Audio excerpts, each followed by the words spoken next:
السلام علیکم ورحمۃ اللہ وبرکاتہ۔ پیارے بھائیوں، جیسا کہ آپ سب کو معلوم ہے کہ فلسطین پر جو ظلم اور بربریت شروع ہے، تو اس کے خلاف کل پاکستان کے جید علماء کرام نے، بلکہ مفتی اعظم پاکستان مفتی تقی عثمانی صاحب دامت برکاتہم العالیہ نے، اور مفتی منیب الرحمان صاحب اور مولانا فضل الرحمان صاحب نے جب فتویٰ جاری کر دیا کہ فلسطین کے حق میں کھڑے ہو کے اسرائیل کے خلاف جہاد ہم سب مسلمانوں پر فرض ہو چکا ہے، تو اس کے بعد کچھ بے غیرت لوگ جیسے فواد چودھری جیسے بے غیرت لوگ ان علماء کے خلاف انہوں نے ٹویٹ پر اور فیس بک پر سب کچھ یوتیے تھے، بغیرت یوتیے، انہوں نے ان علماء کرام کے خلاف پوسٹیں جاری کر دی۔ پتہ نہیں ہے ان لوگوں میں غیرت کب آئے گی، ان لوگوں میں کوئی حیا ہے یا نہیں ہے، لیکن وہ تو آپ سب کو معلوم ہے، حیا اور غیرت تو ان کے سامنے بھی نہیں گزر چکا ہے۔ لیکن میں یہ کہہ رہا ہوں کہ جب لاس اینجلس میں آگ لگی تو یہ جو جیل میں بیٹھے ہوا ایک یہودی جن ہے، جس کا نام عمران احمد نیازی اور پہ لنگڑا ہے، اس نے پوسٹ کر دیا کہ لاس اینجلس میں جو آگ لگی ہوئی اس پر مجھے دکھ اور اظہار کا پوسٹ اس نے کر دیا کہ میرے بہت دکھ اور افسوس ہوئی۔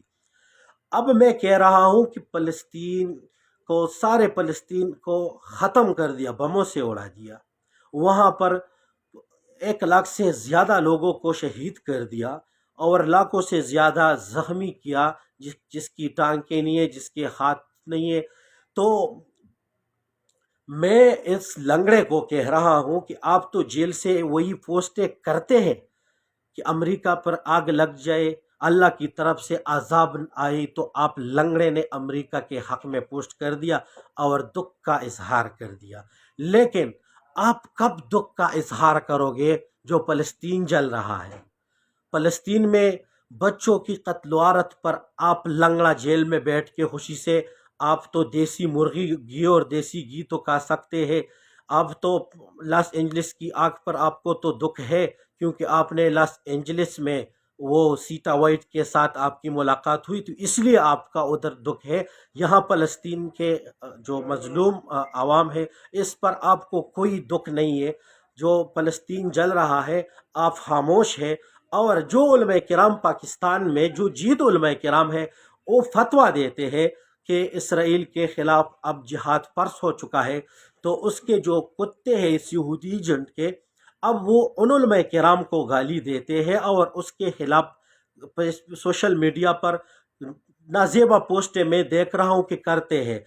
فواد چودھری جیسا بغیرت بھی وہی پوسٹ کر رہے کہ علماء کرام کو ایسا ہونا چاہیے، ویسا ہی اس کو پاکستانی چھوڑ دے اور آپ سب جائے فلسطین کو۔ میں فواد چودھری جیسے بغیرت انسان کو کہتا ہوں کہ بغیرت انسان، آپ نے جب وردی والے دیکھے اور آپ بھاگ رہے تھے نا، تو تم فلسطین کے جہاد سے ویسا ہی بھاگو گے جیسا آپ نے عدالت کی طرف بھاگنا اختیار کیا تھا۔ یہ جہاد کا فتویٰ آپ جیسے بغیرت کے لیے نہیں ہے، اور نہ آپ جا سکتے اور نہ آپ میں ایمان ہے۔ دوسرا، جو کتے علماء کرام کے بونگتے ہیں اور وہ نیازی کے کتے ہیں، تو میں ان کتوں کو بھی بتانا چاہتا ہوں کہ آپ خاموش رہے، آپ کا کام جہاد نہیں ہے۔ آپ کسرے بنی ہوئے، آپ اپنی بہنیں اور بیٹیاں ڈی چوک لے کے جائے، لنگڑے کو آزاد کروانے کے لیے وہی نچوائے، آپ کی کام جہاد نہیں ہے۔ ان علماء کرام نے فتویٰ دیا اور انہوں کے ساتھ الحمدللہ مجاہدین موجود ہیں، وہ چلے جائیں گے، وہی جہاد لڑیں گے، انشاءاللہ نصر من اللہ و فتح قریب۔ اور آپ جو کسرے ہیں، یوتیے ہیں، بغیرت ہیں، سارے یوتیوں کے میں نہیں کہہ رہا ہوں، جو بغیرت علماء کرام کے خلاف بونگتے وہیوں کو کہہ رہا ہوں کہ آپ تماشا ہی دیکھ لیں انشاءاللہ، اور یہی علماء کرام انشاءاللہ ہمارا سرپرستی کریں گے، اور آپ جیسے بغیرت کے بونکنے سے انہوں کا کچھ ہی نہیں ہوگا، بلکہ جو تک آپ آسمان کی طرف پھینکتے ہو وہ تمہارے منہ میں واپس آئے گی۔ اور انشاءاللہ وَقُلْ جَاءَ الْحَقُّ وَزَهَقَ الْبَاطِلُ إِنَّ الْبَاطِلَ كَانَ زَهُوقًا۔